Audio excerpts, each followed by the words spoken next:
Hello, everyone, and welcome back to another episode of the Polish Dragon PI Show, where I, Steve Zimkowski, the author of the Polish Dragon PI book series, shares with you the old radio shows from the 1930s, 40s, and 50s pertaining to the private detective genre.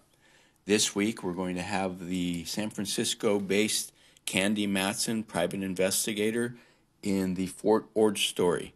And just a reminder that if you are interested in any of the Polish Dragon PI books, they are available at www.polishdragon.com, and they are available on Kindle for just 99 cents. That's right, just 99 cents for the Kindle version of all of the Polish Dragon PI books. So sit back and relax and take a journey back in time to when radio was the only form of home entertainment. And here we go.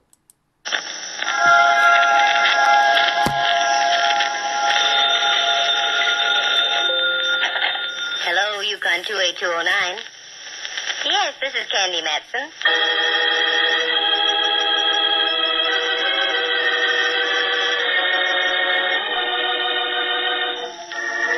Did you ever know a girl private detective? Perhaps not. They're pretty rare.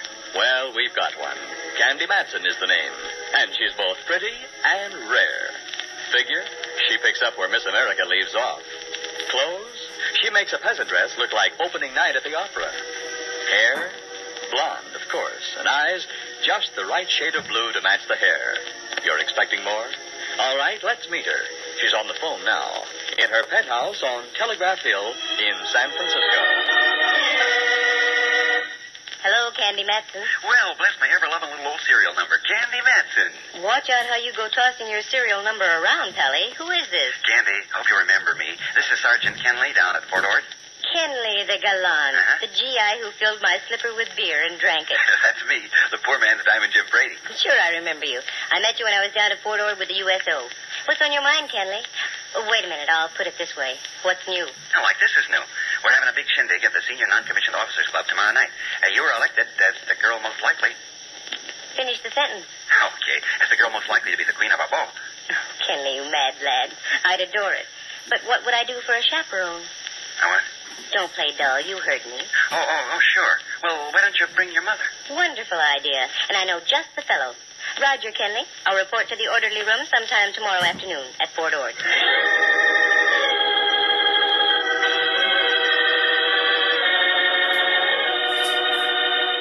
That's the way things happen with me, so casually. I'm at home on Telegraph Hill overlooking San Francisco Bay, polishing a few old sapphires, when the phone rings. Sounds innocent, doesn't it? But I ran into two rather grisly murders in Monterey. Want some details? Listen. When I told the sergeant I knew just the fellow to be my mother, I met my old pal Rembrandt Watson.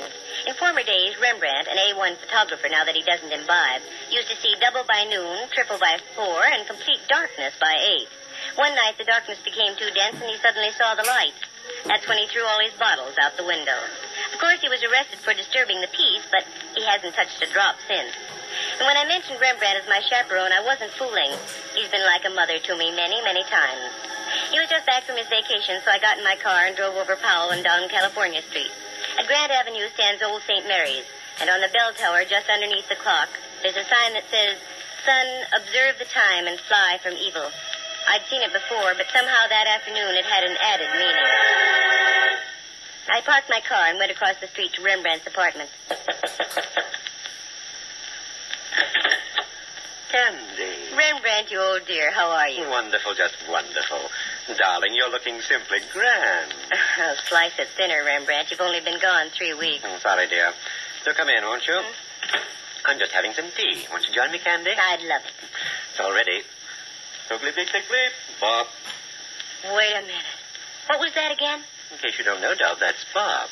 Where did you ever pick up Bob? I was visiting a friend of mine last night, a professor of psychology, over at that institution across the bay. California? No, San Quentin. He's a penologist. He played some Bach records for me. Well, what do you think of Bach, Rembrandt? They say it's the latest thing. Why, girl, I can remember when they were playing Bach back in 1926. You can? Certainly. Only in those days they called it Vo-do-do-de-o, Vo-do-do-de-o-do. Here's your tea, Dove. It's warm. Thanks. What brings you to buy this afternoon, Candy, dear? You. I've got an invite to a ball for both of us. How delightful.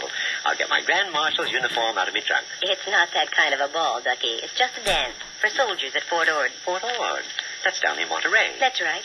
And I want you to go along as my chaperone. Candy, I'd really love it. Good. I'll pick you up at noon tomorrow. Oh, I'm sorry.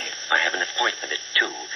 You run along, and I'll get the Del Monte special. Okay, and I'll pick you up at the station in Monterey? Splendid, splendid. Oh, by the way, dear, I'm just a little... Oh, sure. Here, take 20. No, not that much, Candy. No, yourself, I insist. Oh, I'm so glad you're firm about these things. Thanks ever so much. Not at all. Thanks for the tea, Rembrandt. I'll see you in Monterey.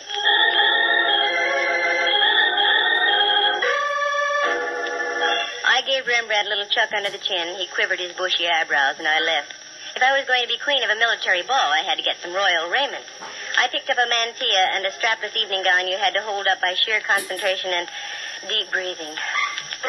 Then I had a quiet dinner for one, please, James, and went home and climbed aboard the Dream Express quite early. When I woke up, I had the nasty feeling that I had something to do. Then I remembered. I had a date that evening with Mallard. That's Inspector Ray Mallard of San Francisco Homicide. The nomenclature reads 6'2", weight 190, nice features. Smart guy when it comes to solving a crime, but when it comes to talking about us and the future, he freezes up completely. I got dressed and whipped down to the Hall of Justice on Kearny Street. Well, Candy, how's Telegraph Hill's greatest lady detective? At the moment, Mallard, dear, I'm just between detectives. Kind of slow, huh? No, not slow. I just wrapped up a case. Now I want to take it easy for a few days. I've got news for you, Candy. Such as like what? Such as like I can't keep our date for tonight. Oh, Mallard, I'd been counting on it. I know, Candy. I'm sure sorry. And how did I know this guy was going to do what he did out in the Taraval district? Playing straight, I say. What did the guy do out in the Taraval district? He parlayed a sudden impulse into a seat in the gas chamber. How so? He done in his old lady. Mallard, don't talk like that. Okay. He ostracized his wife from the world of the living. With a pipe. That's better. Over the head. I get the picture. Anyway, I've got news for you, too. And yours would be? I'd have to break our date tonight anyway. Uh-huh. I just knew I was going to get stood up. And tonight's the night that Tex Acuff is playing in Loves of Laredo. Candy, it's Acuff's best movie. Acuff will just have to keep his chin up. You're busy in the Taraval, and I've got to be at a dance at the NCO Club at Fort Ord. Oh, that's right. I am busy tonight. So you're going to Fort Ord, huh? Mm-hmm. Weren't you there a couple of times during the war? That's right. With the USO. That same sergeant still there? The same sergeant. He's the one who asked me tonight. Now, this calls for drastic action. Come here, Candy. Oh, Mallard.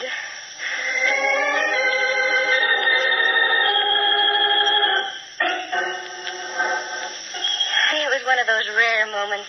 Mallard kissed me. Part of me floated out of his office. Then part of me floated back in and picked up the rest of me. Then all of me floated out again. Then I realized I'd forgotten my hat. I went back and got it. Then I saw I didn't have my purse. I went back and got that. Keep this up and you won't even get past Market Street, let alone to Fort Ord.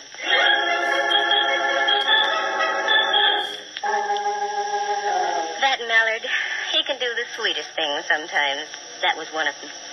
I got in the car, shifted into low, and that's the last I remember until I came to in front of the Rancho in Carmel. Obviously, one kiss for Mallard was better than a tank full of 100-proof octane. I registered, got a cabana out and back, showered, changed, and drove back into town. The drive down must have been dusty because I was extremely dry. So I stopped at Griff's, a cute little place with old theatrical pictures all over the walls. Yes, miss. Would you care for something? Oh, yes, a martini, please. Very dry. Very dry. Righto. You're new here, aren't you? Yes, I am. I started working here about 3 weeks ago. I thought so. I was down about a month ago, but I don't remember seeing you. No, the fellow who was here became ill. Mr. Griffin hired me. Nice place to work.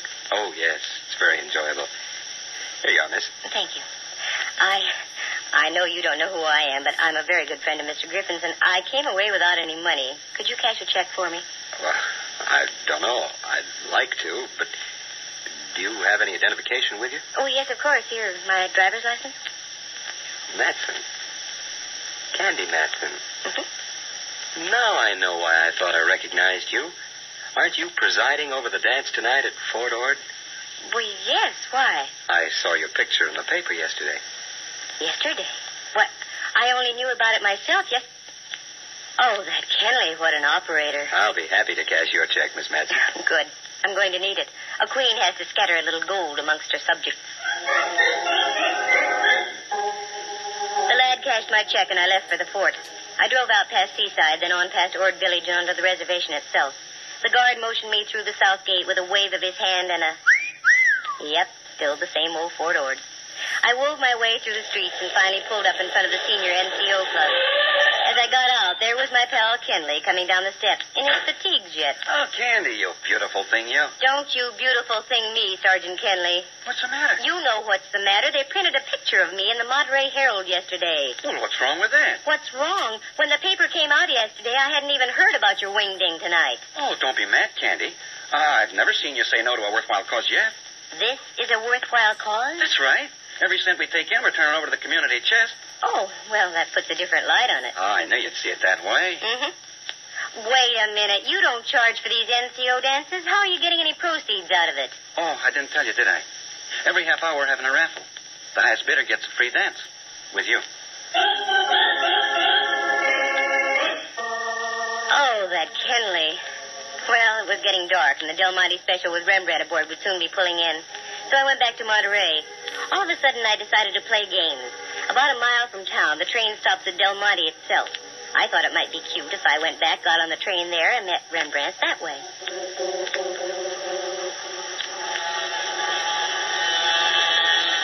There she was, coming right in on schedule. I parked the car and went over to the little country-like station. The train wasn't in sight yet. It has to make the bend around Seaside. There it was.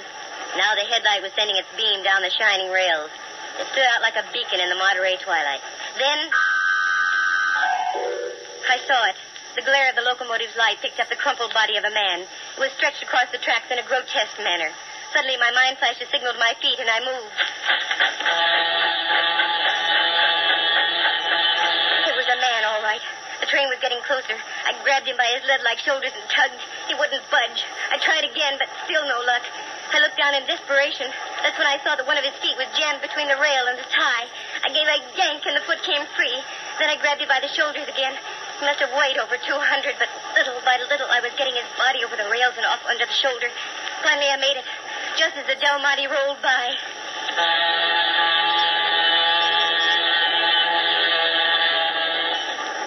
The body had fallen over on top of me as I pulled him away from the rails. I shoved him to one side, and he flopped over. As he did so, I realized my companion was very cold, very limp, and very dead. A card fell out of his pocket, and I did the natural thing and picked it up.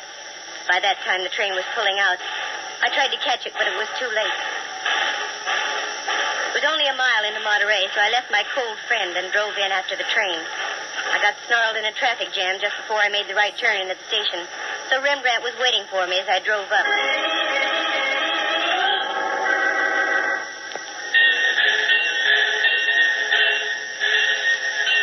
How nice of you, right on time. Never mind the salutations. Come on, we've got work to do. Don't tell me I'm supposed to take your place at the ball tonight. No. I've discovered a body. Candy, dear, how occupational. How irritational. Come on, let's go. Where? Monterey Sheriff's Office. But you'll miss the ball, girl. Not tonight, I won't. I darn near got killed myself. Tonight I'm going to have fun. Let's go. I went over to the sheriff's office. They have a staff of 9 men. I placed everything in their capable hands and drove Rembrandt over one of the local hotels. I went back to the rancho, climbed into my strapless queen outfit, and went back to pick him up. He came out with a bewildered look on his face. I didn't say anything. We drove along through the Ord reservation, and finally I popped the question. Okay, Rembrandt, what's wrong? Nothing except this. What's this? A card. While I was dressing, a man knocked on my door, shoved this into me hand, and told me to tell you about it, and left. Let me see it. Here. Oh, careful, Dub. Don't go off the road. The military wouldn't like that. They dislike messy forts. Wait a minute. Look through my purse, Rembrandt. Precisely for what? For a card that matches this one. Lipstick, lighter, handkerchief. Oh, here we are. You're right, Candy. It matches exactly. Does it make sense? Not yet. This is a warning, Rembrandt. A warning to keep my nose out of somebody's business. Yes, but what's this on the card? I don't understand. I thought you were studying the cello, Rembrandt, dear. Oh, I am. Then you should know what that is. That's the musical signature for F sharp. gent who gave Rembrandt the card had obviously been following us since we left the sheriff's office. Now I knew I was in on something. But what? That body didn't crawl on the tracks all by itself. It was placed there deliberately in hopes the train would mangle all evidence. I'd have to worry about that later. I had a date to keep, and I was going to keep it. Once again, I pulled up in front of the Senior Non-Commissioned Officers Club. Rembrandt helped me out, and we went in. The joint was really jumping. As we went in, dear old Sergeant Kenley was there to greet us. Oh, Candy. Oh, glad you're here. I was getting worried. Ha, ha, ha. He's worried. Yes. Ha, ha, ha. Ha, ha, ha. I don't get it. That's all right, Sergeant. Kenley, I want you to know Rembrandt Watson, my chaperone this evening. Glad to know you, sir. You needn't talk down to me, Sergeant. I have campaign ribbons for just such battles as this. Okay, Kenley. When do we start the raffle? Right now. Come on, Candy. If ever a girl gave her all for the Army, that was I. I danced until my insteps had insteps. Going on toward midnight, they started another raffle. A dark-looking sergeant bid $6, and I was to dance with him. Rembrandt was fighting the Boxer Rebellion all over again with some top kick, so I was stuck, but good. Miss Matson, that was my last $6. You shouldn't have done it, Sergeant. Oh, it was worth it.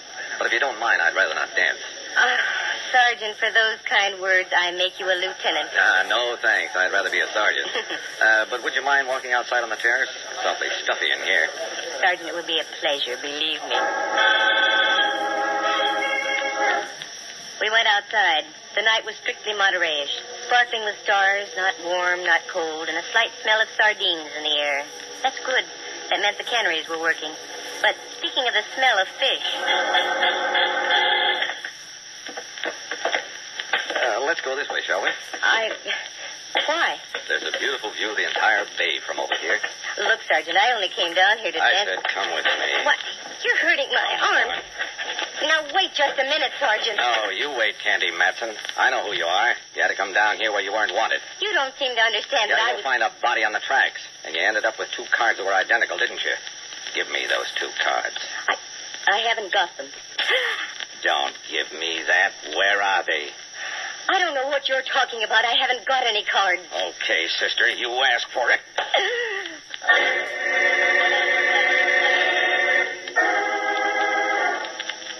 The sky was whirling. Time was nothing. I was in China. I was in Cuba. I was nowhere.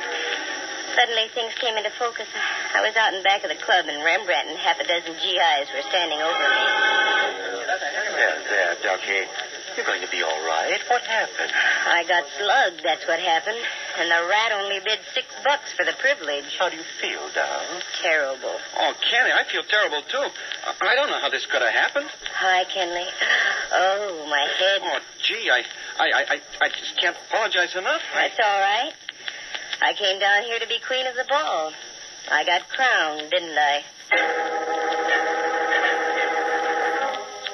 I thanked Sergeant Kenley for the party. It was a nice affair. After all, it was no fault of the NCO club or Fort Ord that I got rapped over the head.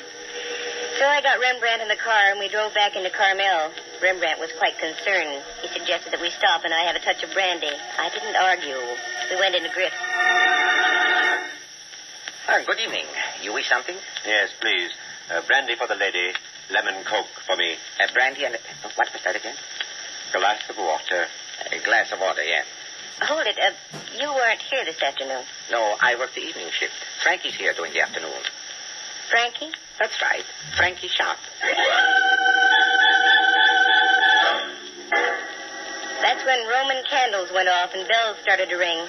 Thinking back to the afternoon, the guy who cashed my check had one slight characteristic. I remembered as he handed me the money, his cufflinks were stamped musically, F sharp. I must have had a funny look on my face because Rembrandt spoke. What's the matter, dear? Doesn't the brandy agree with you? No, it's not that. I'm trying to put 1 and 1 together to make 2, but it doesn't add. Uh-oh. Looks like we're going to have company. Pardon me, Miss Matson. I hope I'm not intruding. Not at all, Corporal. Everybody's getting into the act tonight. Sit down and make yourself comfortable. Oh, thank you. I just heard the regrettable news. You're getting slugged at the club. I left just before, I guess. How did it happen? He was a sergeant. He outranked me. Oh, incidentally, my name is Case. Dave Case, 4th MP Company at the fort. Glad to know you, Case. This is Mr. Rembrandt Watson. Oh, how do you do? How do you do, sir? Where's your accoutrement? your billy club and pistol, your armband, and so on. I don't wear them when I'm not on duty, Mr. Watson. You're in good hands, Candy. I've got to leave. Can't stand the place where they only serve you water. That's what you asked for, Rembrandt. I know. Yield not to temptation, I always say. Glad to have met you, Corporal Case. Yeah. Good night, Candy, dear. See you in the morning. You two just stay and talk over the Battle of the Bulge, that knob on Candy's head. Good night, Rembrandt. Does he always duck out on you like that, Miss Matson? He's a man of whims. That's why I like him. This brandy isn't doing anything for me. What I need is some air.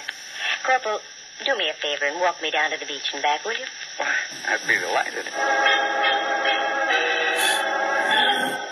We left Griff's and walked down Ocean Avenue to the beach. There was a half moon shining down from the east and hitting the waves. It made the ocean look almost luminous.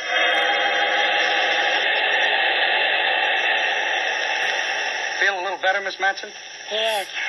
I wonder what that character hit me with. Come on, Corporal. Let's go along the beach a little way. Aren't you cold? No, this is fine. Wait. Wait a minute, Case. What? Down there. Right at the water's edge. Looks like the body of a man. Why, you're right. Let's go.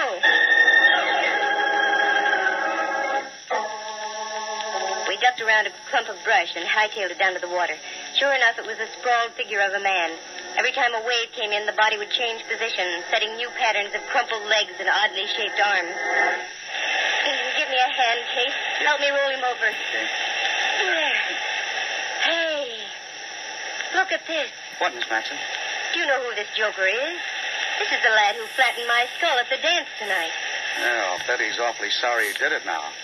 He's quite dead. The corporal and I pulled and tugged and finally got the boy high and dry up on the beach. Then we ran up to my cabin.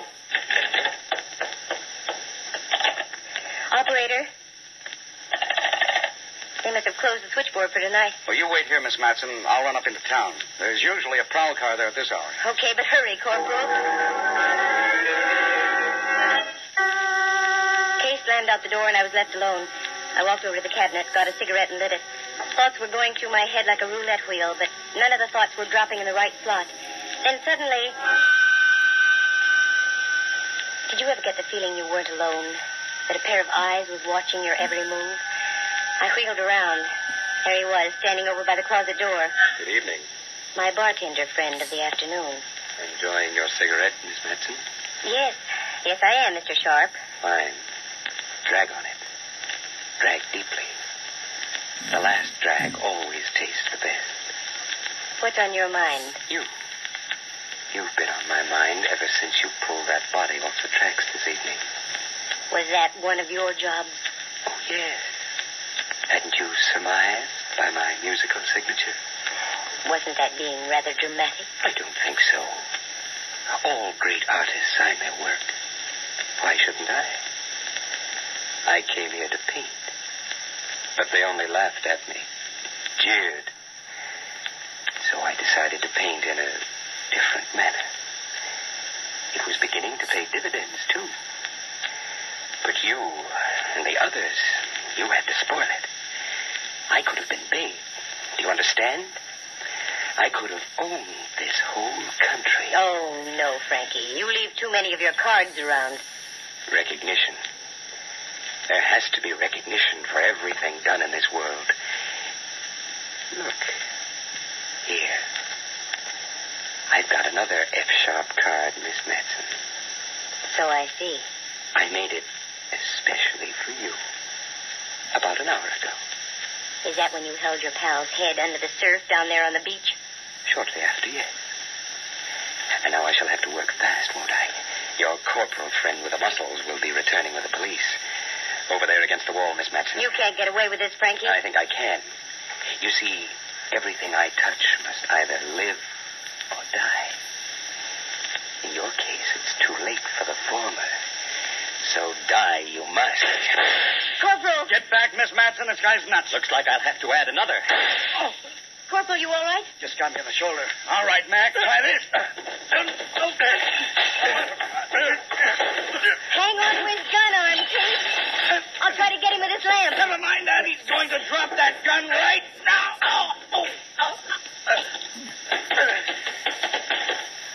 Quick, Corporal, down the hall. You better hold it sharp. I'm warning you. Okay, you ask for it.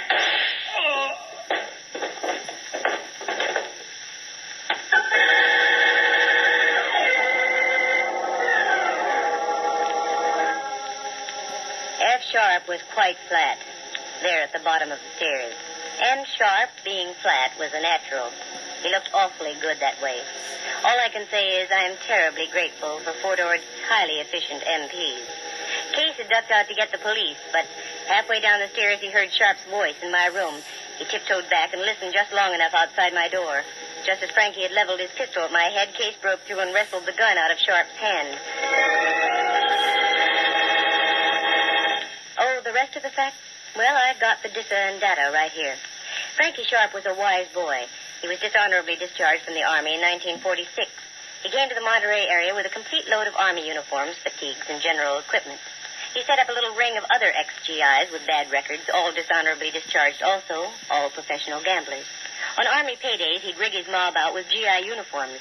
Then they'd gang up on the boys from the camp and take them for all their dough with marked cards and loaded dice. The gang was familiar with Army routine, so it was easy for them to make like real soldiers.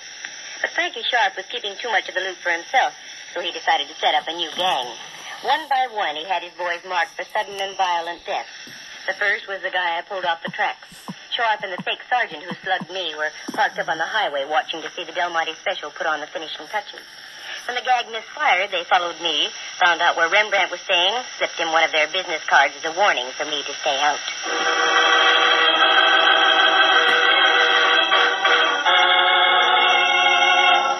But the fake sergeant turned chicken. He didn't want those F-sharp notes all over the area. So he came out to the NCO club, bopped me over the head, and got them back. When he returned, Frankie knew the fat was in the fire and that the time to strike was then. So he took his pal down to the beach, gave him a finger wave and a permanence, the kind you don't wake up from. Then he went back to my cottage to wait for me. Sharp was his own undoing. The poor guy was a megalomaniac and insisted on signing his works of art. His greatest masterpiece, though, was one he autographed. It was called Picture of a Corpse at the Bottom of a Stairway. Because when we went down to look at his body, he still had his own F-sharp card clutched in his rigid fingers. Corporal Case? Good boy. He'd been studying criminology with the United States Armed Forces Institute. He was discharged about a month later, and because of his considerable amount of gray matter, was promised the first opening with the Monterey Sheriff's Office. Oh, me, it's beautiful around Monterey and Carmel. The soft ocean, the gently rising knolls, especially the one on my head. That's the last time I'm going to be queen of a ball. Listen again next week at this same time. For excitement and adventure, just dial Candy Matson, Yukon 28209.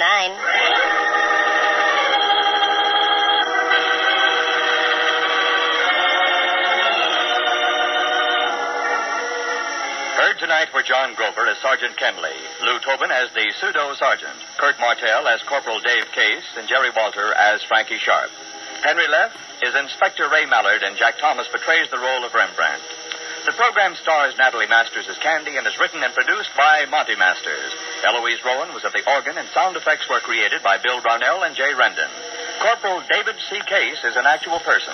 Any resemblance to other people in tonight's play is purely coincidental. The program came to you from San Francisco. This is Dudley Manlove speaking.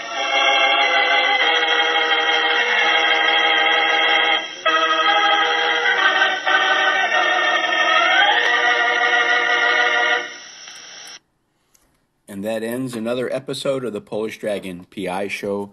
You were listening to Candy Matson in the Fort Ord Story. And just another reminder that all the Polish Dragon PI books are available at www.polishdragon.com. Until next time, take care.